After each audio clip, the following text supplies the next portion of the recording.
Violent ಅವತಾರ ನೋಡಬೇಕಾಗುತ್ತೆ. Sleeping beauty rowdy baby ಥರ convert ಆಗೋಕ್ಕೆ ನೋಡೋ ಆಸೆನಾ ನಿನಗೆ? ಸುಮ್ಮನೆ ಹೋಗ್ತಾ ಇರು.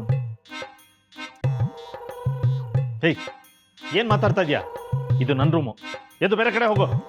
ರಿಷಿ ಸರ್, ಯಾಕೆ ಹಿಂಗೆ ಹಿಂಸೆ ಕೊಟ್ಟಿರಿ? ಮಲಗಿರೋರ್ಗೆ ಹಿಂಗೆ ಹಿಂಸೆ ಕೊಟ್ಟರೆ ಮುಂದಿನ ಜನ್ಮದಲ್ಲಿ ತಿಗುಣೆ ಆಗಿರ್ತಾರಂತೆ. ತಿಗುಣೆ ಆಗೋಕ್ಕೆ ನಿಮಗೆ ಆಟೊಂದು ಆಸೆಯಾ? ಹೇಯ್, ಏನಾಗಿದೆ ನಿನಗೆ? ಯಾಕೇನೇನೋ ಮಾತಾಡ್ತಾ ಇದೆಯಾ? ಯಜಮಾನ್ರೆ, ಯಾಕೆ ಕನ್ಸಲ್ಲಿ ಬಂದು ನನಗೆ ಕಾಟ ಕೊಡ್ತಿದ್ದೀರಾ? ನೆಮ್ಮದಿಯಾಗಿ ಮಲ್ಕೊಳ್ಳೋಕೆ ಬಿಟ್ಬಿಡಿ ಪ್ಲೀಸ್. ಸುಮ್ಮನೆ ನನ್ನ ಪೇಷನ್ಸ್ ಟೆಸ್ಟ್ ಮಾಡಬೇಡ. ಇದು ನನ್ನ ಜಾಗ, ಹೋಗ್ತಾರೆ ಇಲ್ಲಿಂದ. ಚುಕ್ಕಿ ಪ್ಲೀಸ್ ಕಣೆ, ನಂಗೆ ಹಿಂಸೆ ಕೊಡ್ಬೇಡ. ನೀನು ಹಿಂಸೆ ಕೊಟ್ಟರೆ ನಾನು ಅಮ್ಮಂಗೆ ಹೇಳ್ತೀನಿ ಅಷ್ಟೇ. ನಿದ್ದೆ ಮಾಡಿದೆ 3 ದಿನ ಆಗಿದೆ ಅನ್ನೋ ಸುಸ್ತಾಗಿದೆ ಕಣೆ. ಕೈ ಮುಗಿತೀನಿ ಪ್ಲೀಸ್, ನನಗೆ ಮಲ್ಗಕ್ಕೆ ಬಿಟ್ಬಿಡ. Good night.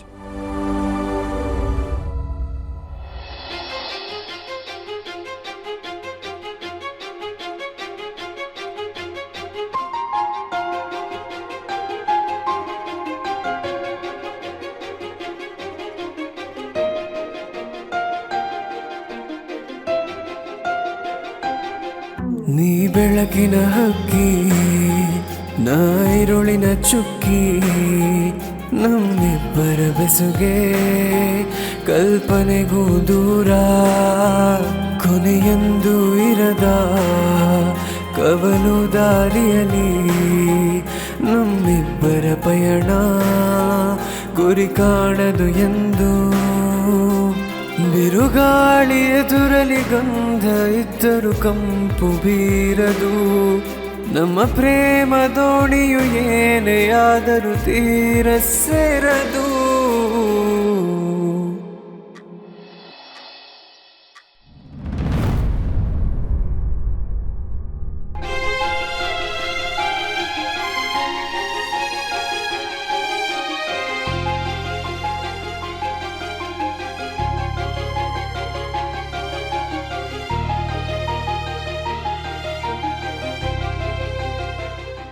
ಅಯ್ಯೋ, ಇವ್ರು ನನಗೆ ಡಿಸ್ಟರ್ಬ್ ಆಗಬಾರ್ದು ಅಂತ ಇಲ್ಲಿ ಮಲ್ಕೊಂಡಿದ್ದಾರೆ ಅಂತ ಅನಿಸುತ್ತೆ.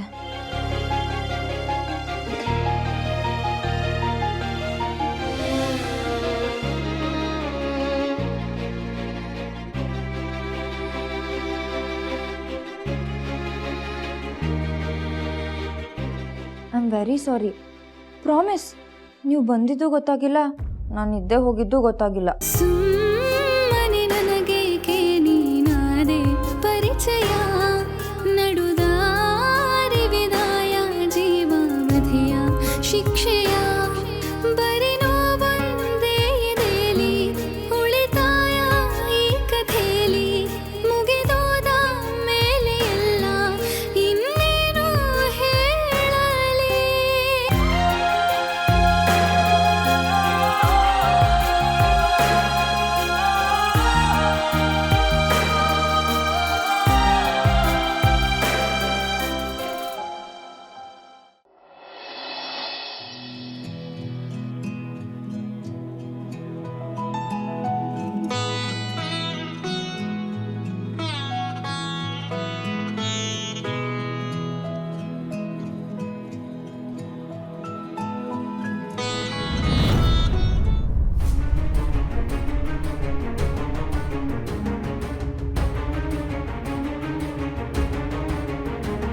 ಅಯ್ಯೋ, ನೀವ್ಯಾಕಾಗ ಆಶ್ಚರ್ಯದಿಂದ ನೋಡ್ತಿದ್ದೀರಾ? ಬೆಡ್ಶೀಟ್ ಹೊಚ್ಚಿದ್ದು ನಾನೇ. ನಂಗೆ ಸಡನ್ನಾಗಿ ಎಚ್ಚರ ಆಯಿತು, ಥಂಡಿ ಬೇರೆ ಇತ್ತು, ಅದಕ್ಕೆ ಬೆಡ್ಶೀಟ್ ಹೊಚ್ಚಿದೆ. ಅಲ್ಲ, ನೀವ್ಯಾಕೆ ಈ ಚೇರ್ ಮೇಲೆ ಮಲ್ಕೊಂಡಿದ್ರಿ? ನನಗೆ ಡಿಸ್ಟರ್ಬ್ ಆಗುತ್ತೆ ಅಂತ ಯೋಚನೆ ಮಾಡೋದು ಬಿಟ್ಟು ನನಗೆ ಎಬ್ಸ್ಬೇಕಿತ್ತು. ಎಪ್ಸೋದಕ್ಕೆ ಟ್ರೈ ಮಾಡಿದ್ರೆ ವಿಚಿತ್ರವಾಗಿ ಮಾತಾಡ್ತಾ ಇದ್ದಲ್ಲ. ಆದರೂ ಎಬ್ಬಿಸ್ಬೇಕಿತ್ತು. ಏನೋ ಯೋಚನೆ ಮಾಡ್ತಾ ಇದ್ದೀರಾ? ಓಹೋಹೋ, ನಾನು ನಿಮಗೆ ಬೆಡ್ಶೀಟ್ ಹೊಚ್ಚಿದ್ದಕ್ಕೆ ನೀವು ನಂಗೆ ಥ್ಯಾಂಕ್ಸ್ ಹೇಳ್ಬೇಕಂತ ಇದ್ದೀರಲ್ಲ? ಬಿಡ ಬಿಡ, ನೀವು ನನಗೆ ಥ್ಯಾಂಕ್ಸ್ ಹೇಳಬೇಕು ಅಂತ ನಾನು ನಿಮಗೆ ಬೆಡ್ಶೀಟ್ ಹೊಚ್ಚಿಲ್ಲ. ರಾತ್ರಿ ಚಳಿ ಬೇರೆ ಜಾಸ್ತಿ ಇತ್ತು, ನೀವು ಬೇರೆ ಚೇರ್ ಮೇಲೆ ಮಲ್ಕೊಂಡಿದ್ರಿ. ನಿಮ್ಮನ್ನು ಬಿಟ್ಟು ನಾನು ಬೆಡ್ಶೀಟ್ ಹೊತ್ಕೊಂಡು ಮಲ್ಕೊಳಕ್ಕಾಗತ್ತಾ? ಇಲ್ಲ ತಾನೆ? ನಿಮಗಂತ ಅಲ್ಲ, ನಮ್ಮ ಮನೆ ಹತ್ರ ಒಂದು ಪುಟ್ಟು ಪಪ್ಪಿ ಬಂದಿತ್ತು. ಅದು ಅಷ್ಟೇ ಚಳಿಲಿ ಹೀಗೆ ನಡುತ್ತಿತ್ತು. ಅದಕ್ಕೂ ಬೆಡ್ಶೀಟ್ ಹೊಚ್ಚು ಮಲಗಿಸಿದ್ದೆ. ಅಲ್ಲ, ನಿಮ್ಗೆ ಇವಾಗ ಅರ್ಥ ಆಯ್ತಾ ನನಗೆ ಒಳ್ಳೆ ಮನಸ್ಸು ಮನುಷ್ಯತ್ವ ಎಲ್ಲ ಇದೆ ಅಂತ ಅಲ್ವಾ? ಇವಾಗ ಥ್ಯಾಂಕ್ಸ್ ಹೇಳಿ. Shut up shut up. ನಾನು ನಿನಗೆ ಥ್ಯಾಂಕ್ಸ್ ಹೇಳಕ್ ಬರಲಿಲ್ಲ. ಮತ್ತ ನೋಡು, ಇದು ನನ್ನ ರೂಮ್. ಇಲ್ಲಿ ಬೇರೆಯವ್ರಿಗೆ ಜಾಗ ಇಲ್ಲ. ಇನ್ನೊಂದು ಸಲ ಏನಾರ ನಾನು ಕಣ್ಣು ಕಾಣಿಸ್ಕೊಂಡ್ರೆ ಚೆನ್ನಾಗಿರಲ್ಲ ಅಂತ ಹೇಳಕ್ ಬಂದಿತ್ತು. ಅಲ್ಲ, ನಾನೇನು ಇಲ್ಲಿಗೆ ಬರ್ತಿರ್ಲಿಲ್ಲ, ಅಜ್ಜಿನೇ ಕಳ್ಸಿದ್ದು. ಅವ್ರು ಹೇಳಿದ್ರೆ ಬಂದ್ಬಿಡದಾ? ನೀವು ನೋಡಿದ್ರೆ ಇದು ನನ್ನ ರೂಮು, ಇಲ್ಲಿಗೆ ಬರ್ಬೇಡ ಅಂತ ಹೇಳ್ತೀರಾ. ಅಜ್ಜಿ ನೋಡಿದ್ರೆ ಅದು ನಿನ್ನ ರೂಮು, ಇನ್ನು ಅಲ್ಲೇ ಇರಬೇಕು ಅಂತ ಹೇಳ್ತಾರೆ. ನಾನೇನು ಮಾಡಲಿ? ನನಗೇನು ಇಲ್ಲಿ ಬರೋಕ್ಕೇನು ಇಷ್ಟ ಇರಲಿಲ್ಲ. ಅಜ್ಜಿ ಮನ್ಸಿಗೆ ಬೇಜಾರಾಗುತ್ತೆ ಅಂತ ಬಂದೆ. ಸಾಕು, ನಿಲ್ಲಿಸ್ತೀಯಾ? ಮಾತಾಡಕ್ಕೆ ಅಂತ ಬಾಯ್ ತೆಗೆದ್ರೆ ನಾನ್ ಸ್ಟಾಪ್ ಮಾತಾಡ್ತಾನೆ ಇರ್ತೀಯಲ್ಲ.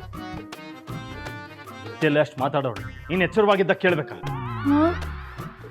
ನಿದ್ದೆ ಅಲ್ಲ. ನಿಮ್ಗೆ ಹೇಗೆ ಗೊತ್ತಾಯ್ತು? ಅದು ನಂಗೆ ತುಂಬ ಸುಸ್ತಾದಾಗ ನಾನು ನಿದ್ದೆಯಲ್ಲಿ ಏನೇನೋ ಮಾತಾಡ್ತಿರ್ತೀನಿ. ನನ್ನ ಜೊತೆಗಿದ್ದವರು ಸ್ವಲ್ಪ ಅಡ್ಜಸ್ಟ್ ಮಾಡ್ಕೋಬೇಕಷ್ಟೆ. ನನ್ನ ಮಾತಿಂದ ನಿಮ್ಗೇನಾದರೂ ಬೇಜಾರಾಗಿದ್ರೆ ಸರಿ. Will you just stop it? ನನಗೆ ಅತಿಯಾಗಿ ಮಾತಾಡೋರ್ ಕಂಡ್ರೆ ಇರಿಟೇಟ್ ಆಗುತ್ತೆ. ಸರಿ ಸರಿ ಸರಿ, ನಾ ಇಲ್ಲಿಂದ ಜಾಸ್ತಿ ಮಾತಾಡಲ್ಲ. ನಿಮ್ಮ ತಲೆನೂ ತಿನ್ನಲ್ಲ, ಹರ್ಟು ಮಾಡಲ್ಲ, ತುಂಬ ಕಮ್ಮಿ ಮಾತಾಡ್ತೀನಿ. ನಿಮ್ಮ ಜೊತೆ ಇದ್ದಾಗಂತೂ ನಾನು ಬಾಯೇ ಬಿಡಲ್ಲ. ಅದಕ್ಕೆ ಇಷ್ಟು ದೊಡ್ಡ ಎಕ್ಸ್ಪ್ಲನೇಷನ್? ಹೇಳೋದನ್ನ ಶಾರ್ಟ್ ಆ್ಯಂಡ್ ಸ್ವೀಟಾಗಿ ಹೇಳಿ ಮುಗ್ಸೋಕ್ಕಾಗಲ್ವಾ ನಿನಗೆ? ನೋಡು, ಇದೇ ಲಾಸ್ಟ್. ಇನ್ಯಾವತ್ತು ನೀನು ನನ್ನ ರೂಮಲ್ಲಿ ಕಾಣಿಸ್ಕೋಬಾರ್ದು, ಗೊತ್ತಾಯ್ತಾ? ನಿನ್ನೆ ಕೇಳ್ತಾ ಇರೋದು, ಮಾತಾಡು. ಮಾತಾಡಬೇಡ ಅಂತ ನೀವೇ ಹೇಳಿದ್ರಿ. ಫೈನ್. ಸಾರಿ, ನಾನು ನಿಮ್ಮ ರೂಮಿಗೆ ಯಾವತ್ತೂ ಬರಲ್ಲ. ಆದರೆ ಅಜ್ಜಿ ಹೋಗು ಅಂದರೆ ನಾನೇನು ಹೇಳಿ?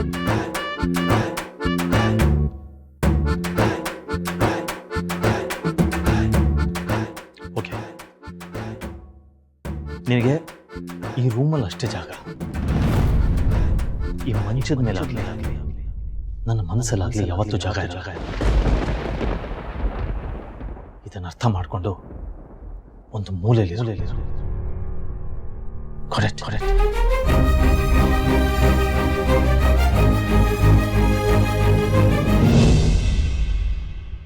ನಾನು ಮಾಡಿರೋ ತಪ್ಪಿಗೆ ಇವ್ರು ಕೊಟ್ಟಿರೋ ಶಿಕ್ಷೆ ಕಮ್ಮಿನೇ ಆಯಿತು.